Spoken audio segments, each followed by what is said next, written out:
process of addressing the obesogenic food environment. And then the final one is on how to raise awareness.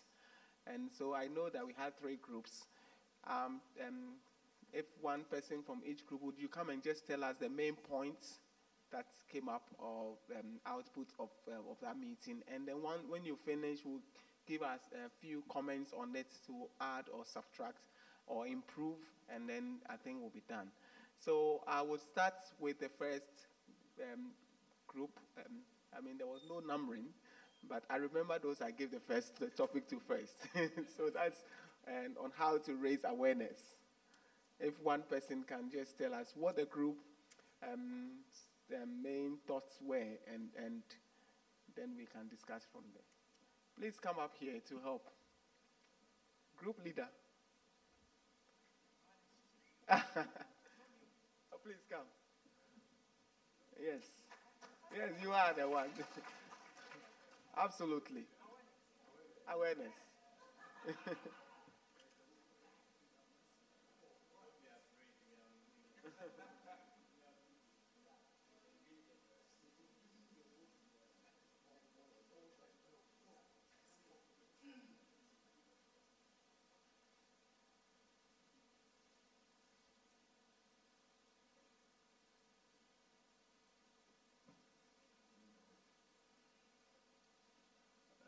Let me begin by saying that if you get to talk right after lunch, there is a tendency for you to forget a lot of things. So I'll encourage my team members to remind me if I leave something out. But one of the main points we made was that usually we in academia or in the government sector, we develop our plans and our programs. Then when we feel they are ready, we bring in the media people, and then we want them to go and disseminate for us. But we were saying that it is very, very important that right from the beginning, the media are engaged and they feel part of the process, so that they feel that whatever solutions we come up with, it belongs to them as well. Then they will be in a better position to disseminate such policies for us. And members suggested that there are already people in the media who have training in food and nutrition, and such members can be specifically targeted for such programs so that they will be in a better position to relay what we have decided in our programs, and then the involvement of other key stakeholders. For instance, there was the example of this group, Women in Agriculture. And what they do is that they go and educate females engaged in small-scale farming on how to improve their production, etc., etc. But because they are already engaged with these individuals, then if we can add to their training something on nutrition, food security, health, etc., etc., then as part of their day-to-day interaction with these farmers on the field, they can also add aspects of healthy food production, processing, etc., etc., so that our goals can also get to the grassroots. And then there was the suggestion that there are some agencies who are already involved in disseminating nutrition information. There was a suggestion that Vodafone Ghana already has a platform like that. So if the platform is already there, then we should take advantage of it. The information was that you just have to call a code, and then you get some food and nutrition information. So we can collaborate with such organizations who are already involved in disseminating nutrition information and to get our information out to the public. And then one last important point was our basic schools, because it is very difficult for those who are old to change. But if you really want to implement change and for change to be effective, you need to target the younger generation.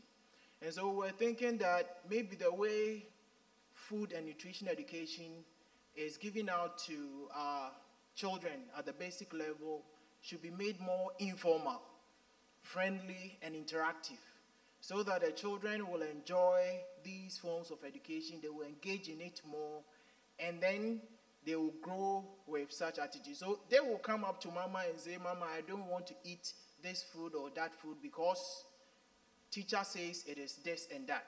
So the children can educate their parents on the right choices of food rather than they forcing their parents to buy these foods that we consider as dangerous to their health and their obese status.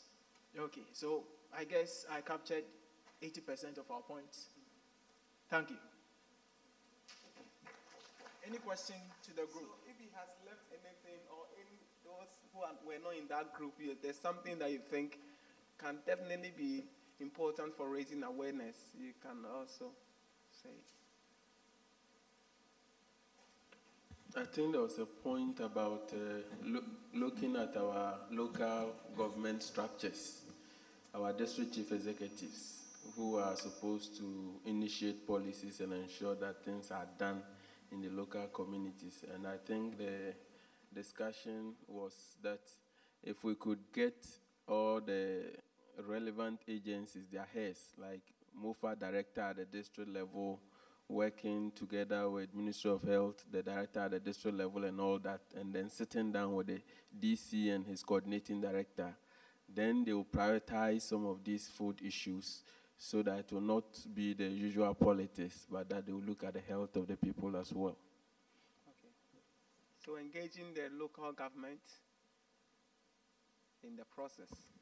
Yes, Doctor. I think there was one more point related to food-based dietary guidelines, that should serve as a reference for such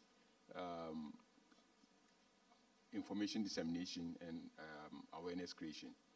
So until we get to a point where we have food-based dietary guidelines, we are unable to kind of have a collective discussion around what we want to inform the general public about.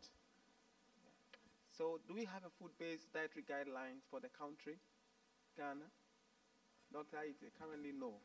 But I like the fact that when Dr. Prof. Sanders was speaking, he spoke about not even just having dietary guidelines based on food groups, but on levels of processing and other things. So it really directs people. So maybe we should be advocating for that and not just advocating for a normal food-based dietary guidelines following the old.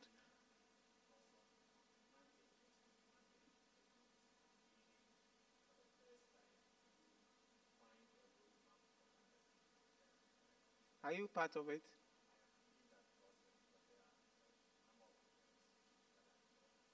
Okay. David.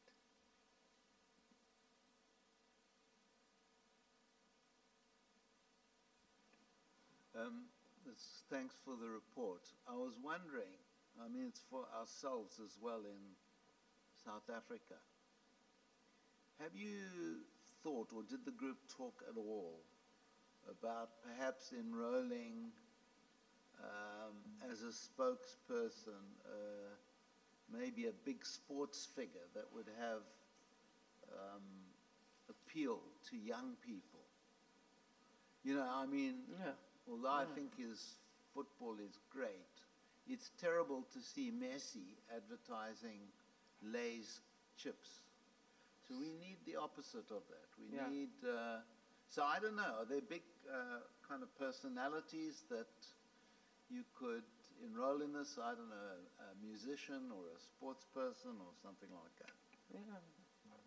I think it's a very good point, and I mean, people come to mind already. And we see them doing the adverts for other things already. So somebody like Samuel Jan, Karen talking about nutrition to make you play the football well, things like that. It can't help.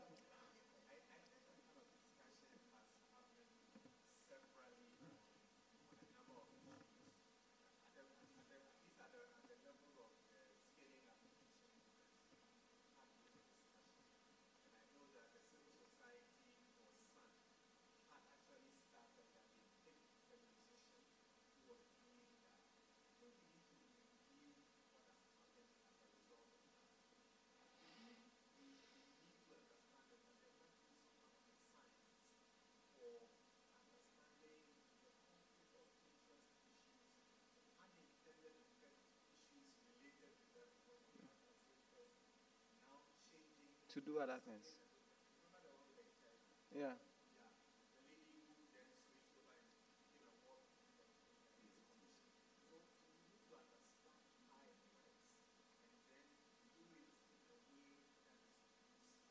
Yeah.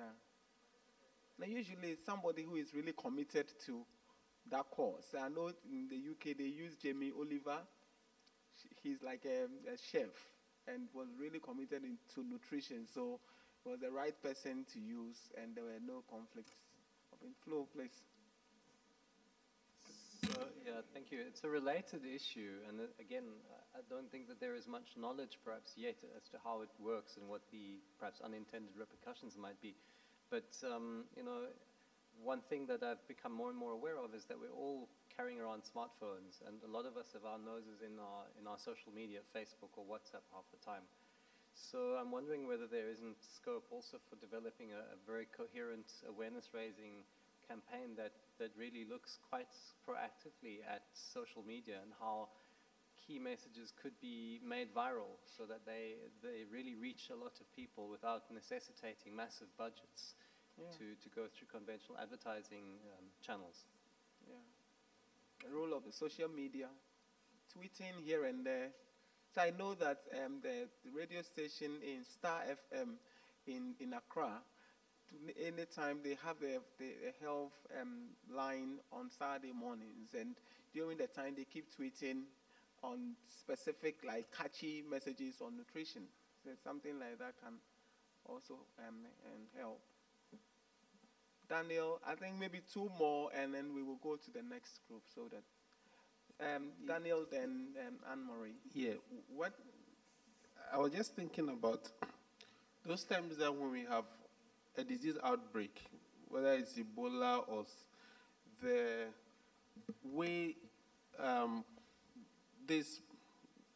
preventing it or taking care of ourselves, the way the messages are couched, especially having in mind that a large part of the population are semi-elite stroke, not literate. And therefore, the visuals, the arts in there, and then it sends the message right. And aside the social media, which, of course, you have a lot of the young folks and a few of the elites catching on, for the other section of the population who are in this bracket, this has proved to work, and that could also be a huge thing that we could look at as well. What would you think would be the best way to reach them? The posters. We can't reach them through social media, even sometimes posters. Not through social media. Advertisements, posters, funny radio advertisements. I mean those things which really drum home. But whilst doing that, Ghanaians, from where I come from, professionally, it's unethical to make it as if you are drumming a doomsday thing. But unfortunately, that seems to be what gets people turned on, So the care should be there, but we can still do it and get them for the necessary impact. So the very last, sorry, Anne-Marie. No, then Reginald. Yeah, thank you. What I'm going to say, I don't know whether it should come under awareness creation or something, but it's also a way of reducing the prevalence of hypertension, diabetes. You see, people are not even aware of what is coming, what is about to happen to them. So it happens. So maybe in the awareness creation, we can actually add the signs and symptoms of these things. Now, when you see these things happening, please quickly report to others. It's likely this is going to happen. And once they start doing that, it will not get to the point where they become diabetic or hypertensive or something, so that the burden will go down. Right, so thank you. Thank you very much. On that note, we want to invite the second group to tell us on the trade policies, the role of trade policies, some key things that came up.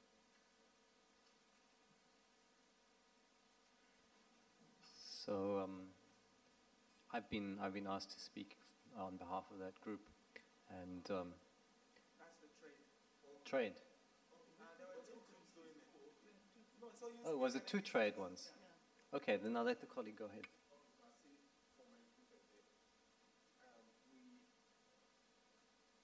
We had these few cardinal points. The first one's got to do with, of course, we acknowledge the fact that trade policies, especially for a developing country like Ghana, having signed on to a number of them, some of them have been signed on out of the leverage that our donor partners have on us, and therefore it makes it difficult to meander our way around it, since you are still dependent on some of them for certain assistance. But we acknowledge the fact that if the consumer who has the final say on what they eat is empowered with information, and especially on the implication, the health implication of what they are consuming, whether the EU has dumped their junk on us or not, the consumer, if empowered with the necessary information and knowledge, will be able to make the final decision, and then it will also help in that regard.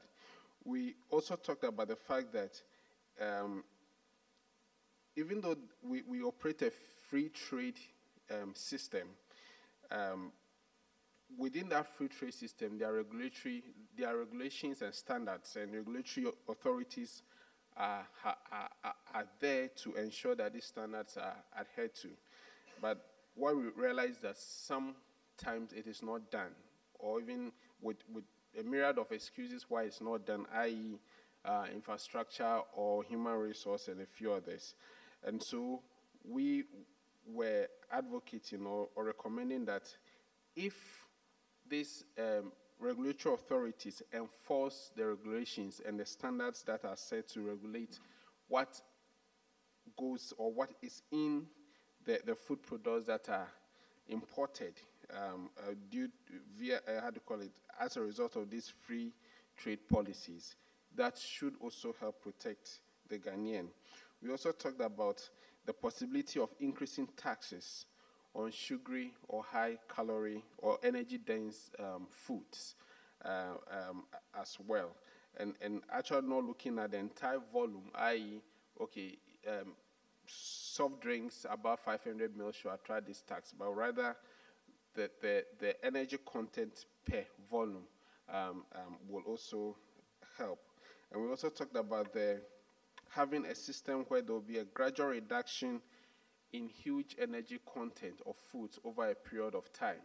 And so if you're giving ourselves a 5 to 10 year period, and we're expecting that every year we are expecting a reduction in the calories or energy density of certain food products or beverages, that could also help. And finally, we talked about food labeling, and that as part of the awareness still within the free trade system, every product that comes out, depending on the level of sugar or fat or any other obesogenic factors that we want to reduce, like the traffic red, yellow, green presentation that was just given, if that can also be introduced within the free trade policy, that could also help. So these are the things that we discussed. Thank you. Flo, maybe you can say what, and then we can all discuss a bit. Yes, thank you. So I was just listening mostly to what my group was saying, and I'll try to summarize a little bit of what I recall. And if I've forgotten anything, I ask my team members to fill in those gaps. So one of the things which came up is inadequate understanding of the dynamics and the underlying problems, and therefore a need for greater research, but also consultation of the various different stakeholder groupings. Then, even though there is a recognition that there are various standards in place that relate to food trade, there is a situation of poor resourcing which results in limited capacity to actually enforce a lot of the existing regulations and standards. And then we also touched on the fact that a lot of the trade seems to be out of Ghana into or with the EU or the US, and very little regional cross-border trade as a result of the costs of export, including the lack of bulk transport facilities and infrastructure, but also as a result of corruption, as it was said, that there were usually many hands waiting for handouts along the way to get things across the border. So I may have missed other things, so if colleagues could please fill in what I've missed. So any more? Has he left anything out? Or others want to just add on to what he said? So you want to, please? Go ahead, please. Okay. What we also said was that there are some trade policies already in place, but also as and when it becomes appropriate, some interventions or measures can be taken to address specific issues. There's a need to collaborate with other stakeholders in the development of policies and in the enforcement of the policies as well. Thank you. You and then David. Okay. So what I would like to say is that currently there's no regulation that indicates that you cannot manufacture a high energy or a high sugar product, so that it's that which is not being enforced. There's no such regulation. So if anybody formulates a product, so long as the product is safe, it will come into the country. If the person manufactures in the country, to hit the market if everything else is correct. There's also no regulation currently to say indicate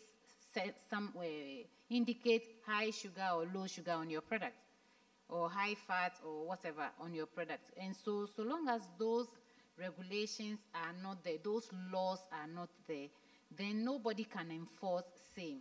So then it leaves the consumer to make an informed choice. Okay, David.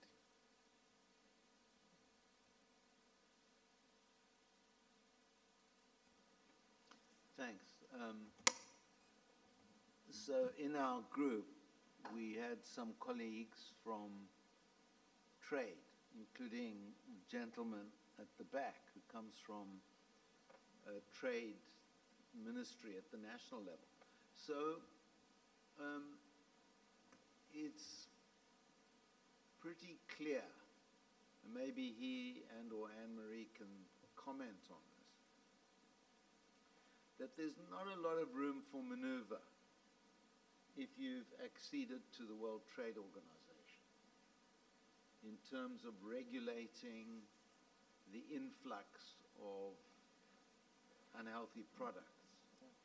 So I'd like to know what possible mechanisms there are, and then to maybe float an idea. So in South Africa, again, after quite a lot of research and some advocacy, although there certainly wasn't a mass movement about it, South Africa a few years ago legislated on the amount of salt that could be introduced into products. Now we've got, after some civil society mobilization, legislation about sugary beverages. But that's about a tax. It's not about the amount of sugar. So I was just wondering, I don't know if it's possible, is there an example of any country which has tried to legislate regarding sugar or corn syrup content in foods? Because actually, I mean, I know Anne-Marie and you have done work on turkey tails. Good. But I actually think a bigger problem is the sugar that's hidden in foods.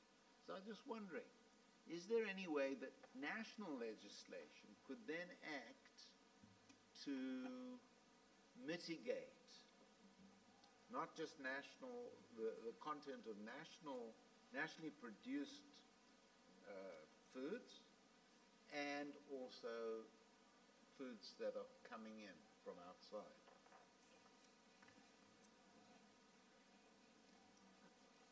So, Anne-Marie, you want to say? Hello?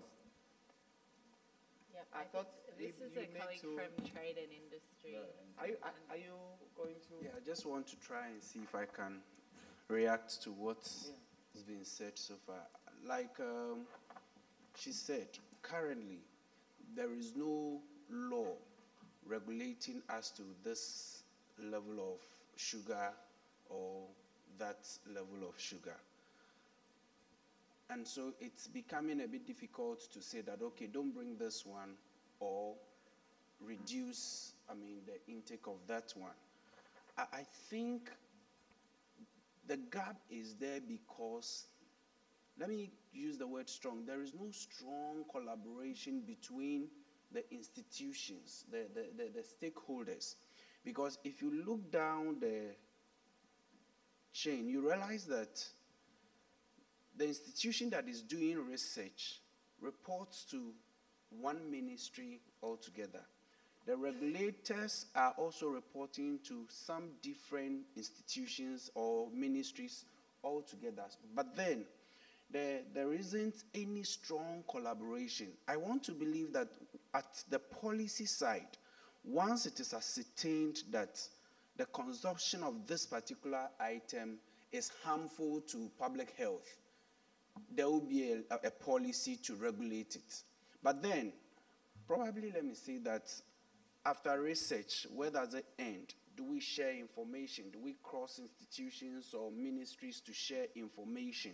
These things are now coming up. We haven't reached the level where we've shared information over a period.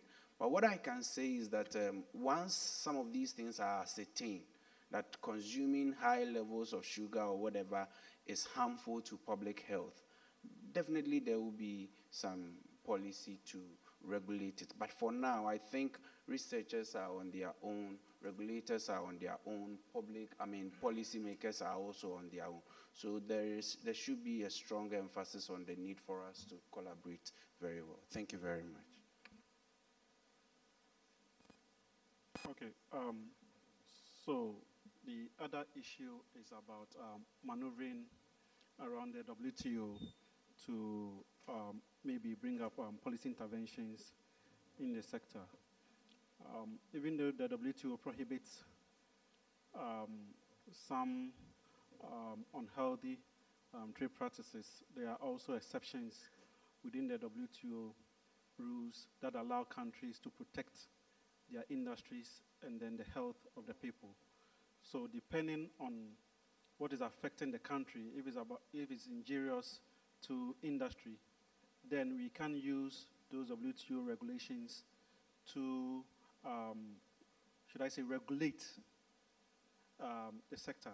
If it's also about health, especially public health, then we may also adapt that one, especially on TRIPS, trade-related and intellectual property issues. So even though we might use WTO as an excuse, we need to properly situate the issues within the WTO regulations, and then we can come out with policy interventions that can help in addressing some of these issues. The concern about collaboration is also very critical here. When it comes to policy formulation, you can't just come up with policies on hearsays which are not factual. So there's the need for collaboration between the four of us, that is academia, industry, research, and civil society, to present the hardcore facts to, policymakers or legislators so that they can address some of these issues as and when they become relevant. Thank you. So there's a small amount of room for maneuvering. Yes, Anne-Marie. Thank you very much, and thank you to the comments from the Ministry of Trade and Industry. I think you've raised some really good points. I do agree with your comment about the need for collaboration, because there really is potential to use food standards in innovative ways. I mean, and Ghana is one of the examples in terms of using food standards, which is national legislation to regulate the permissible amount of fat in meat. But it's also been used elsewhere. So mandatory nutrient limits, which is basically what you're talking about, have been used really successfully to ban trans fat in a lot of countries.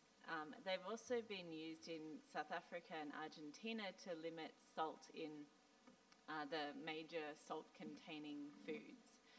So I think there is definitely potential to use a mechanism like this to address sugar content in high sugar foods, particularly given that the World Health Organization has recently made a very strong statement about the dietary contribution of sugar being 5% of energy intake, which represents probably a conservative estimate, like a third of current consumption. But I also take your point about the need for, in a trade context, for a scientific justification and transparent basis for legislation. I think this is something where collaboration between ministries can be really helpful, because the evidence is becoming quite strong around the harmful effects of sugar. The World Health Organization has been doing a lot of work on nutrient profiling, so actually looking at what acceptable limits are as a way of having a transparent basis for applying regulation, particularly restrictions on marketing. And I also want to highlight that from a trade perspective, a lot of the policies are absolutely fine. Restrictions on marketing can help to address the misinformation. That's something we talked about in our group that came up this morning. Taxation is, if it's non-discriminatory, is generally not a trade issue. But yes, I think there's a lot of potential for governments to use nutrient profiling models that are specific to their food supply to actually start to apply these types of mandatory nutrient limits. And I'm happy to circulate a paper on the issue as well. I don't know if we will. Are we going to have like a mailing list? Yeah, we have email addresses, so we'll be sending them presentations and other Great, thank you. On that note, we want to ask the third group to tell us what their main points on the role of the informal and formal sector. Yeah, thank you. We discussed how to engage the informal and formal sector into this fight in trying to reduce sugar content of products. And with the informal sector, we're thinking that we have to have a good approach to how to get them to understand, because people are in Ghana, we are very social people. You can easily engage us. But when people feel their businesses are threatened, when they feel unsafe for one reason or the other, then you will not get the information you need. And so we're suggesting that maybe some institutions that already deal with this sector of the community can be engaged to enable them, interact with them. We are looking for information. So if they don't feel that the information they are giving us will come and harm them, so tomorrow people are running around seizing their products and whatever, then they will be willing to engage us on those things. And the same thing applies to even the formal businesses. These are also quite very big businesses who are in for the profits. And so long as we indicated that there's no law that says that I cannot manufacture the product I'm manufacturing, then it's on us it beholds on the researcher to find a more engaging, more I don't know whether to use collaborative way to engage these people, for them to also understand. We're even suggesting that we can actually ask them their opinion about what the issue of high sugar products that are on our markets and their relation to certain non-communicable diseases. These are all things that, even with the informal, you can find that information from them, whereby they will also be willing to talk about it. And then based on the data we acquire in this section, then we can take a different approach. We can then move ahead and decide that, okay, this is the information we have. If you are the policy maker, this is the information. Maybe we have worked in the whole country, and this is the data we have collected. And based on this data, as the policy maker, you have to act on them to ensure the safety of the consumer. We also talked about awareness creation. If the people are not aware of the harmful effects of these products, then they wouldn't understand what we are about.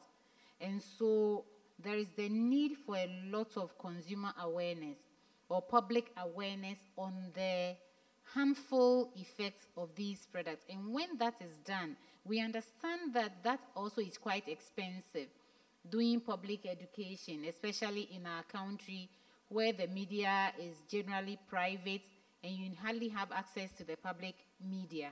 And so you need a lot of money to be able to access the media to the level that you need to. Maybe information services are there that they could help if we send them a good proposal. Engaging them also, we talked about talking to institutions like the Food and Drugs Authority that has already been engaging these people across the value chain. But that also depends on, because we are a public safety institution. And so it depends on how it is presented to the institution, for the institution to buy into the idea to be able to do this. We also talked about the consumer protection bill that was passed recently. I'm told that it has been passed in Parliament, but we don't know how. It hasn't been outlawed yet, and so we are wondering, even we don't know the institution that is going to spearhead this, whether it is a public institution or it is a private, because we know that the Consumer Protection Agency is a private thing, led by this gentleman, Kofi Kapito. He has these television programs and all that. So whether he is going to spearhead it or now a new agency will be established to ensure that, because if that agency comes online, then that is where we will target. And so from there, that is their duty. If you give them a good enough information about the current trends, then it is a basis for them to act. So I hope, please, Team C members, if you have something else to say. Otherwise, thank you very much for your attention. Okay, but yes, I'm not part of the team. I just want to make a quick intervention. The consumer protection thing is not Kofi Kapito's baby. Government. No, yes, it's something that government is national. leading. Yes, and it's national. So do you have an idea which agency would be implementing? We initiated it, so obviously, when I say we, Ministry of Trade and Industry. Ministry of Trade. Yes. Okay. But I thought Ministry of Trade, your agency is Ghana Standards Authority, usually when it comes to implementation. Completely. Okay. All right. Any more comments on the role of the formal and informal sector? Okay. Yes, Flo. Not so much a comment as a question. To what extent is informal trade organized? Are there associations? Are there formal bodies that represent informal traders, either at a national level or at a district level and so on? Because that would be a good entry point to engage in the kind of consultation that you're suggesting. Yeah, various, okay. Now, I wanted to say that there's a group called Traditional Caterers Association. Yes. We invited them, but they didn't come. But it was good to find them. But Traditional Caterers Association. Please go ahead. So I think that's just what you said. These are the trade groups. They come together with depending on which sections they are. But I don't think there's a retailers group. I've never heard that. But yes, the Hoteliers Association is also the Traditional Caterers. But you don't see of Oh, Chefs Association. I didn't know of that. So these are individuals who identify and come together. And so if you can identify them, you can work with them. In fact, we also work with the Traditional Caterers and the Hoteliers Association. Yeah, let me add that in the market, traditional open markets, you also see that some of these retailers have some informal association around the market queen or market king, if you like. Yeah. And for producers, in some communities too, you have a number of producer groups. And so there are some informal associations around. Yeah. So we have the Peasant Farmers Association of Ghana. Yeah, so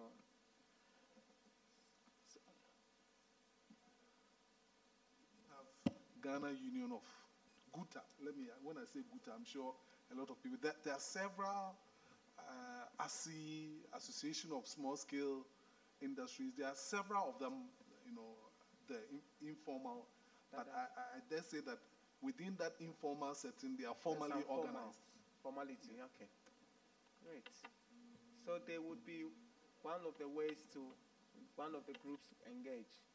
Okay, maybe to add to that, we know Ghana or Africans to be very religious. What about the church groups, women association, and all those things, right? I think we can also consider them. Well taken. Okay, so I think that we've come to the end of the day, and I think it has been very fruitful. And this is the first phase of our collaboration. So, and this is the beginning of the research. So definitely, we'll come back again. And I am sure that with the engagement at the beginning is to help. So for all of us to know, the consultative group to know what is going on, what the research is about, and also be in a position to intervene at the right time. So thank you all for coming. And because we started with a prayer, I want to end with a prayer. And once we end, I think that CAC, for any transport issues, I think AC is organizing everything. So I'm sure you've been in touch with her already.